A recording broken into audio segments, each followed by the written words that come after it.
Story 1.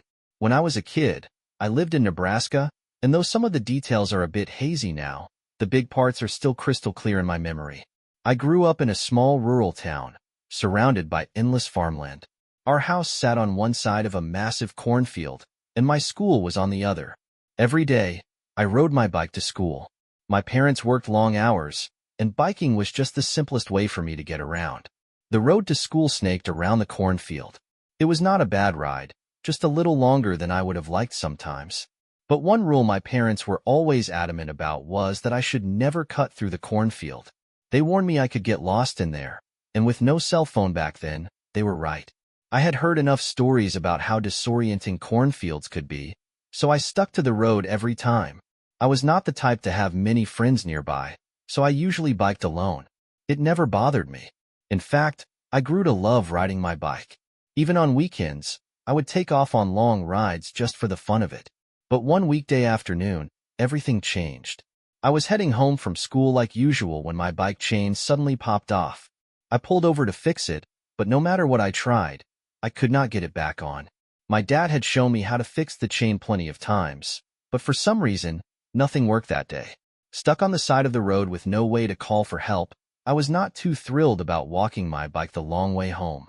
That was when I glanced over at the cornfield. I hesitated. I knew my parents' rule, but it seemed so tempting. If I cut through the field, I could shave a ton of time off the walk. It was a straight shot, right? I figured I would just head straight through, and I would be out the other side in no time. So I pushed my bike into the rows of corn, telling myself it was just a quick shortcut. At first, it was fine. The narrow paths between the rows were easy enough to navigate, though the stalks loomed high over my head, making me feel tiny. The air was still, and the farther I went, the quieter it got. The tall corn blocked out most of the sunlight, and that eerie stillness started to gnaw at me. I kept glancing back over my shoulder for reasons I could not explain. Something about the place felt off. Then I heard it, a faint rustling in the corn. I stopped, straining to listen. Maybe it was the wind? I kept telling myself it was nothing, but when I started walking again, the sound came back, louder this time and closer. It felt like something, or someone, was tracking me. My heart raced, and my breathing grew shallow.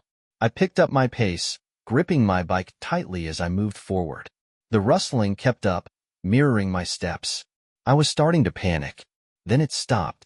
For a while, the only sounds were my footsteps and the occasional crackle of dry stalks underfoot. I started to feel relief, thinking maybe it had been just an animal.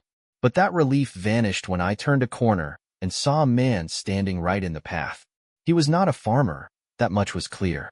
His clothes were dirty and torn, and his arms were covered in long, jagged scratches. He just stood there, staring at me with this cold, unsettling expression. Then, in a low, raspy voice, he asked, "Are you lost?" I was frozen. My body would not move. I could not even speak. He took a step toward me and said he could help me find my way home. Every instinct in me screamed to run, but I was stuck in place. Then, as he reached out toward me, my legs finally kicked into gear. I dropped my bike and bolted, tearing through the corn as fast as I could. I could hear him chasing after me, yelling that he just wanted to help. His voice echoed through the field, but I did not dare look back. At one point, I dove off the path and hid in the dense stalks, crouching down as low as I could.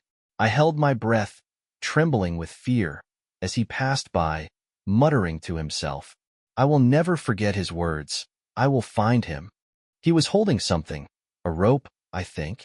I stayed hidden for what felt like forever, my legs cramping and my chest tight. Eventually, I stopped hearing him and decided it was safe to move. By the time I made it out of the cornfield, the sun had set, and it was dark. I stumbled home, shaking so badly I could barely walk. My parents were frantic when I got there. I told them everything, and while my mom was in tears, my dad was livid. He grabbed a flashlight and headed out to look for my bike, but it was gone. A few weeks later, something happened that scared us enough to leave for good. One afternoon, I came home from school and found my old bike sitting on the porch. My parents were terrified, and within days, we moved out of that house. To this day, I will never forget what happened in that cornfield. Story 2. I was 28 years old, trying to rebuild my life after failing to make it as an author in the big city. I had been writing for a well-known newspaper, but it just did not work out. I returned to my hometown to help my aging parents manage the family farm. It was not exactly what I had envisioned for myself after years of being away, but my parents were getting older, and running the place alone was becoming too much for them. The farm was surrounded by miles of cornfields, and our closest neighbor was a widow named Mrs. Henderson, who lived a 10-minute walk down the road. She had been on her own since her husband passed away a few years back. Life out there was quiet and slow, which I appreciated after the hustle of the city. The pace gave me the chance to think, write, and get some perspective. My days were spent taking care of farm chores, and my nights were dedicated to writing in a tiny bedroom on the third floor of the farmhouse. It was a cozy spot with a view of the cornfields that seemed to stretch forever. At first, everything was fine. The routine was steady, and the quiet nights were inspiring. But after about a week, something strange started happening. Every evening, just before sunset, I would notice a figure standing at the far edge of the cornfield. It was always in the same spot, motionless between two rows of corn. At first, I dismissed it, thinking it might be someone from the Henderson property checking on the crops. It was unnerving, sure, but they were not trespassing, so I did not think too much of it. The figure appeared again the next evening, and the next. Always in the same place, always standing completely still. One night, curiosity got the best of me, and I grabbed my binoculars to get a closer look. To my surprise, the figure moved slightly, confirming it was a person and not a scarecrow. I convinced myself it was harmless, maybe even Mrs. Henderson or someone she knew. After all, she was elderly and probably had no ill intentions. But the whole thing gave me an uneasy feeling I could not shake. Then things got worse. Over the next few days, the figure began showing up closer to the house. Each night, it stood at a different spot, inching toward the property line.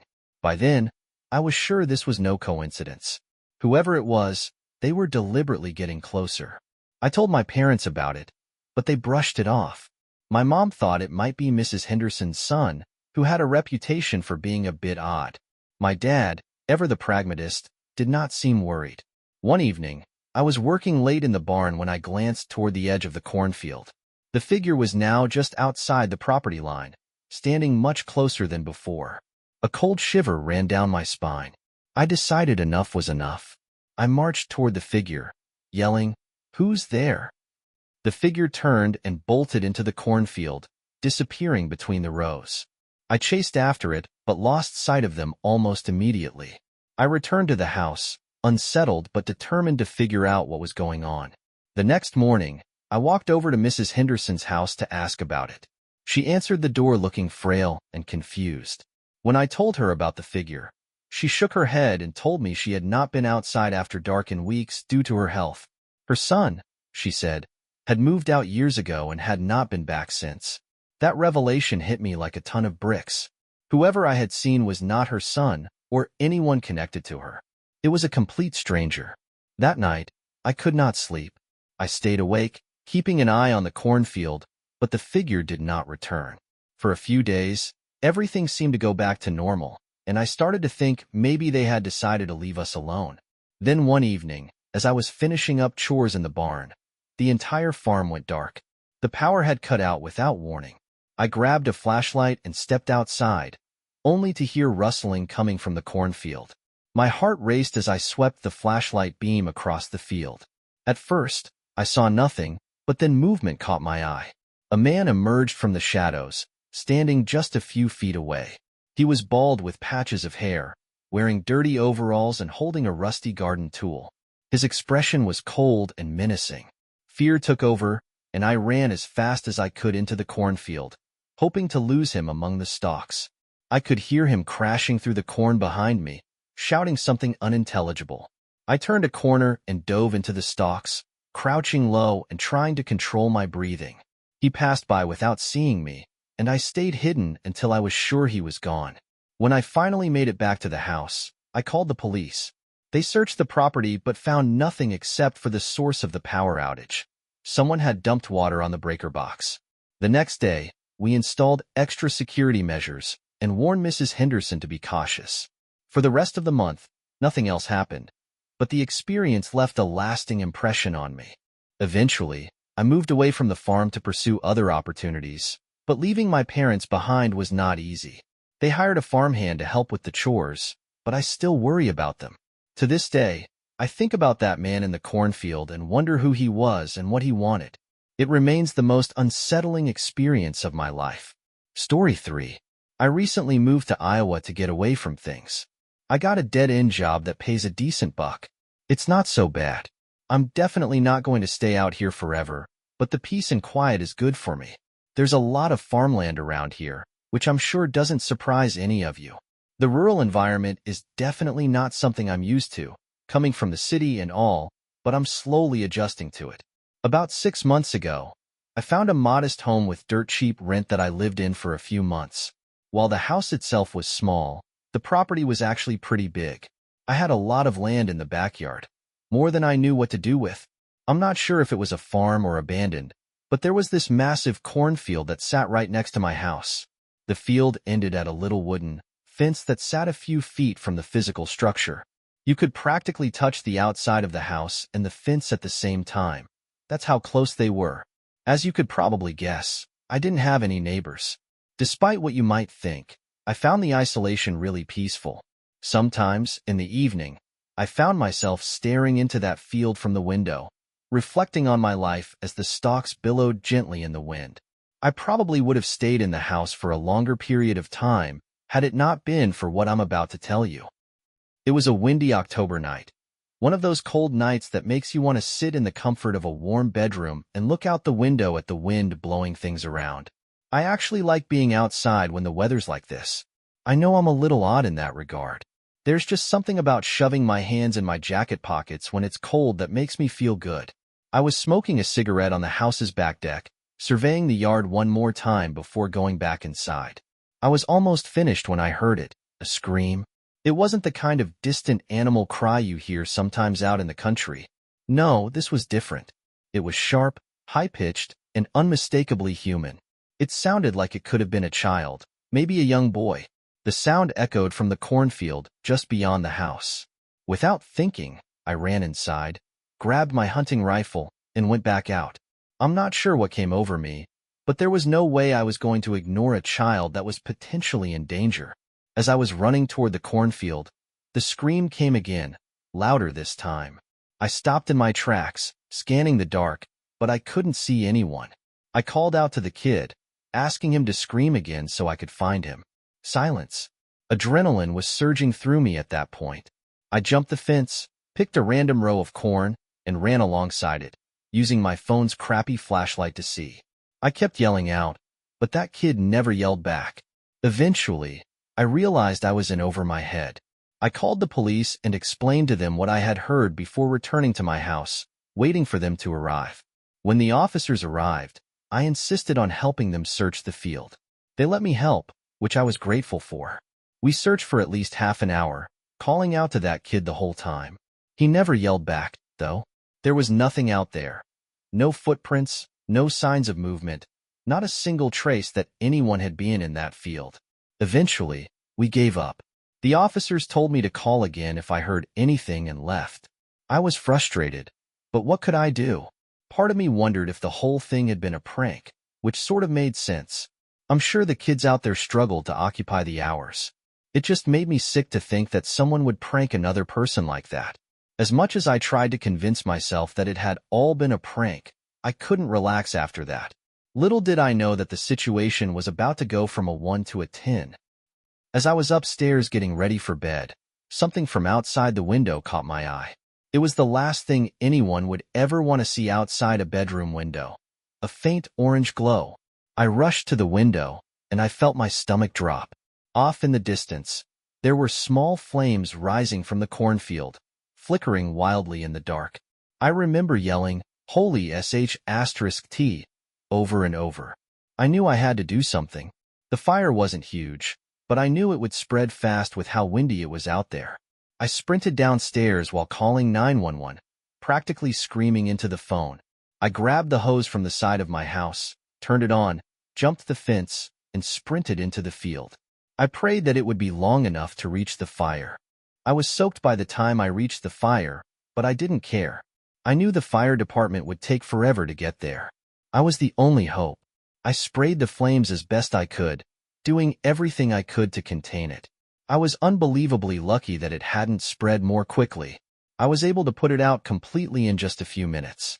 I leaned down to catch my breath, wondering why in the world this T was happening to me. As I stood there, drenched in sweat and water, I caught movement from the corner of my eye. I turned and nearly died right on the spot.